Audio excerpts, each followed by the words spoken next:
유대인들은 이방인을 무척 무시했습니다. 그래서 그들을 향해서 개라는 표현을 쓰기도 했고, 또 그들은 선택된 사람이 아니기 때문에 그들과는 다르다고 생각했습니다. 하지만 예수님은 이방인들을 결코 무시하지 아니하셨습니다. 아니, 무시하지 않는 정도가 아니라 그들을 귀하게 여기셨습니다. 어제 본문에 보면 예수님께서 이방인들을 고치시는 그런 사건이 나오지 않습니까? 근데 이어서 오늘 본문에도 예수님은 이방인들에게 관심을 가지시고 그들을 먹이신 사건이 나옵니다. 그것이 1절부터 10절의 말씀인데요. 이 내용 속에서 예수님은 떡 7개와 물고기 2마리로 4,000명을 먹이신 사건이 나옵니다. 이 사건이 유대인들에게 행했던 오병이어와 같이 지금 이방인들에게 지금 떡 7개와 물고기 2마리로 그들을 먹이신 겁니다. 그들을 먹인 동기가 어떤 것이었냐면 2절을 보면요. 내가 무리를 불쌍히 여기노라. 그들이 나와 함께 있은지 이미 사흘이 지났으나 먹을 것이 없도다. 자, 이들이 먹을 것이 없는 그것을 예수님이 보시고 뭐라고 말씀하셨냐면 내가 무리를 불쌍히 여기노라. 그 무리가 누구예요? 이방인들이죠. 이방인들을 보고 예수님은 불쌍히 여기시는 겁니다. 그러니까 예수님은 이방인이든 유대인이든 그들을 불쌍히 여기시고 그들에게 다가가시는 주님이세요. 자, 이와 같은 일들이 벌어지는 과정 속에서 제자들이 보인 태도는 어떤 것이었느냐 볼 때 매우 소극적인 것들을 봅니다. 4절을 보면요. 지금 4,000명을 먹여야 되는 상황에 제자들은 어떻게 반응하냐면 4절에 제자들이 대답하되 이 광야 어디서 떡을 얻어 이 사람들로 배부르게 할 수 있으리까 그러죠. 자, 이 4,000명을 먹여야 되는데 어떻게 먹일 수 있을까라고 생각했을 때 이 제자들은 이 광야에서 황야란 광야에서 이 많은 사람들에게 떡을 어떻게 구할 수 있을까라고 생각한 겁니다. 자, 이 제자들은 전에 보면 오병이어의 기적을 경험한 사람들이잖아요. 하지만 그들의 행동을 보면 그때 그들이 경험했던 것들을 전혀 모르는 듯 지금 그런 어려운 상황을 그들이 말하고 있습니다. 그래서 뒤에 보면 예수님께서 이런 제자들을 탓하세요. 어떻게 탓하시냐면 너희가 오병이어의 기적을 기억하지 못하느냐라고 말씀하시죠. 이것을 보면 예수님께서 이방인들을 불쌍히 여기시고 그들에게 가까이 가신 것에 대해서 제자들은 별로 크게 반응하지 못하는 것을 볼 수 있어요. 자, 그런데 이제 그 뒤에 이어지는 11절과 13절의 내용은 이제 바리새인들이 나옵니다. 이 바리새인들은 예수님을 시험하고 또 신란하면서 지금 예수님께 뭐라고 질문하냐면 11절을 보면요. 바리새인들이 나와서 예수를 신란하며 그를 시험하여 하늘로부터 오는 표적을 구하거늘 그러죠. 하늘로부터 오는 표적을 구해요. 누구에게? 예수님께 구합니다. 자, 어떤 자세로 구하느냐면 시험을 했다. 신란을 했다. 이렇게 본문은 말씀하고 있잖아요. 그러니까 이들은 예수님이 그동안 행했던 많은 것들을 알고 보았을 겁니다. 하지만 그 예수님으로부터 그들은 뭔가를 배우고 그 속에서 믿음을 갖기보다는 예수님을 시험하고 예수님을 신란하는 그런 모습. 그래서 그들은 예수님에게 무엇을 보여달라 그래요? 표적을 보여달라. 그것이 하늘로부터 온 표적을 보여달라고 이렇게 이야기합니다. 그런 그들에게 예수님은 그들에게 보여줄 것은 없다고 생각하셨습니다. 그래서 오늘 본문에 보면 그들에게는 아무것도 보여주지 아니하셨다 이렇게 말씀하시죠. 12절 예수께서 마음속으로 깊이 탄식하며 이르시되 어찌하여 이 세대가 표적을 구하느냐 내가 진실로 너에게 이르노니 이 세대의 표적을 주지 아니하리라 하시고 그들을 떠나 다시 배에 올라 건너편으로 가시니라. 그들을 상대할 만한 가치가 없었다는 거죠. 그들은 예수님이 하신 일을 전적으로 부인한 것입니다.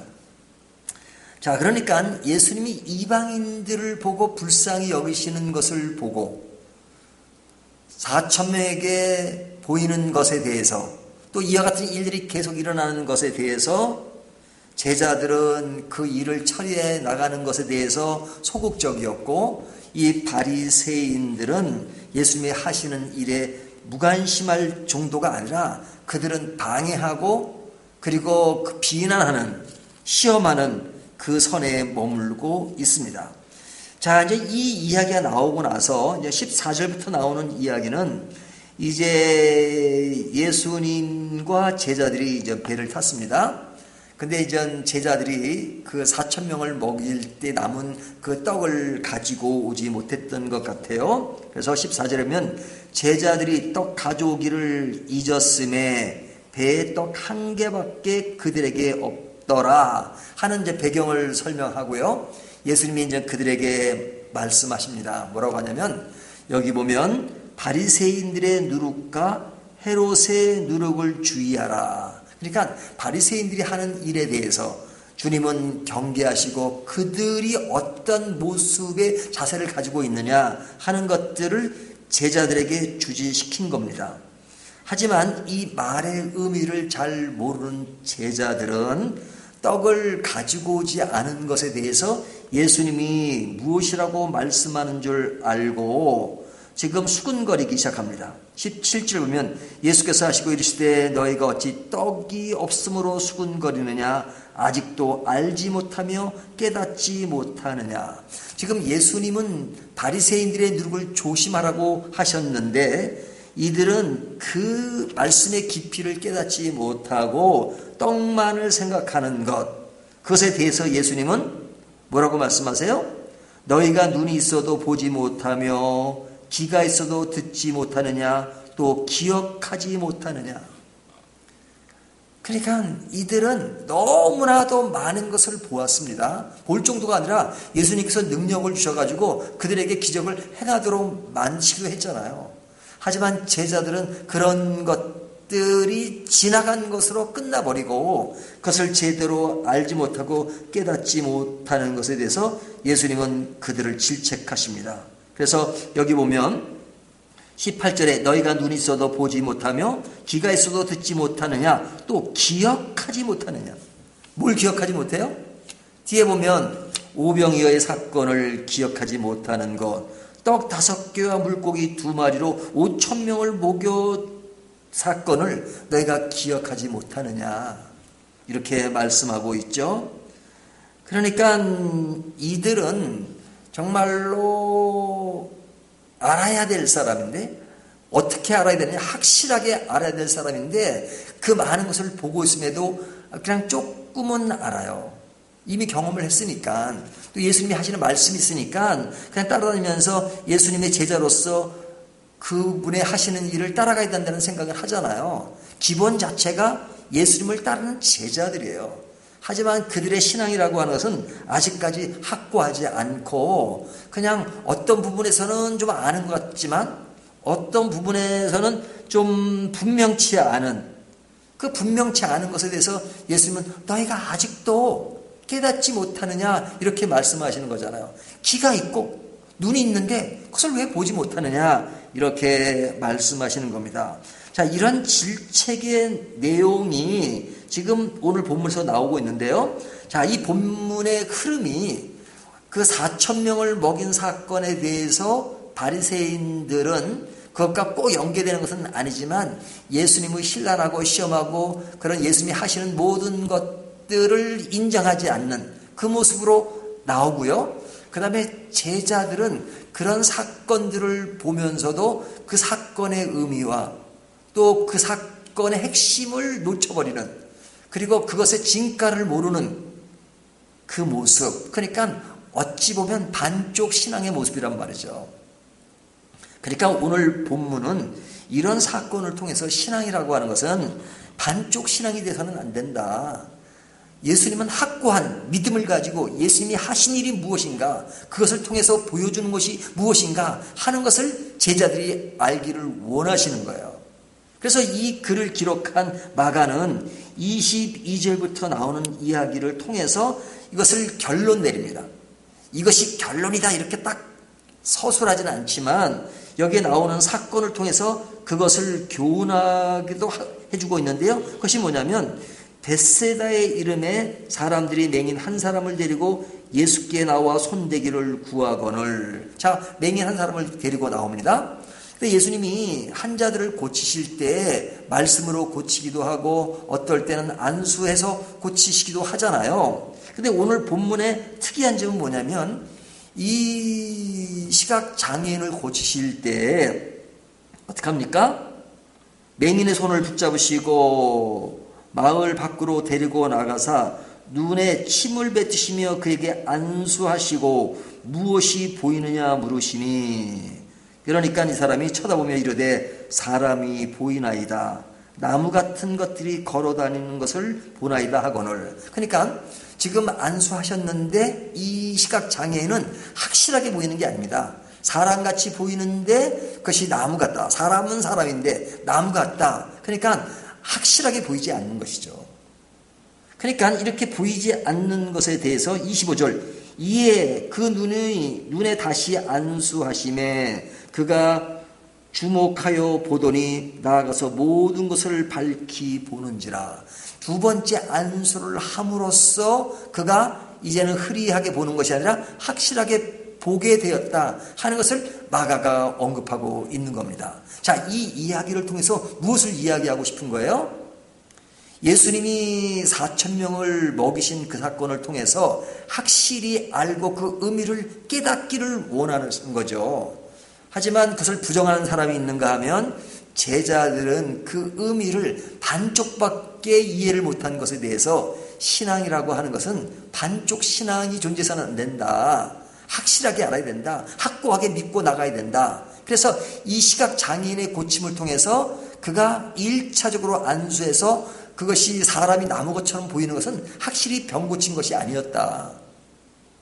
그것이 좋아진 것은 사실이지만 그 정도로 다 나은 것이 아니고 두 번째 안수를 함으로써 밝히 볼 수 있는 것, 이것이 완전히 고침을 받은 거잖아.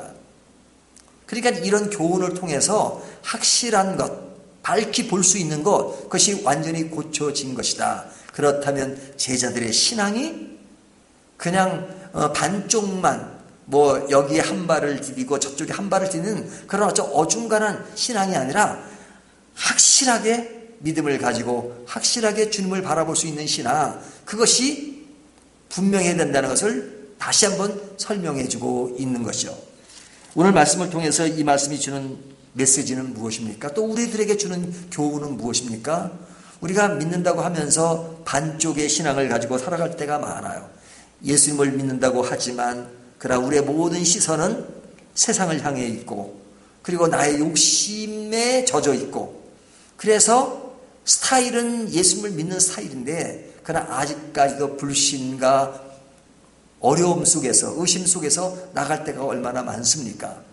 그냥 보여주신 것들을 보고 믿고 나가면 되는데 그러지 못할 때가 너무 많은 거죠. 그럴 때 예수님은 너희가 보고도 듣고도 깨닫지 못하느냐? 그동안 주님께서 우리에게 하신 그 모든 것들을 생각해 봐라. 주님이 여전히 우리를 사랑하시고 우리를 선한 길로 인도하시는 그분이시다. 그것을 믿고 확고하게 나간다면 너무 분명하게 나갈 수 있는데 그러지 못한 우리의 신앙을 질책할 때가 많습니다. 오늘 본문의 제목을 반쪽 신앙은 없다라고 제목을 붙였습니다. 반쪽짜리 신앙을 많이 하죠. 그러나 없다는 그 전제는 뭐냐면 그래서는 안 된다는 것을 말씀드리는 거죠.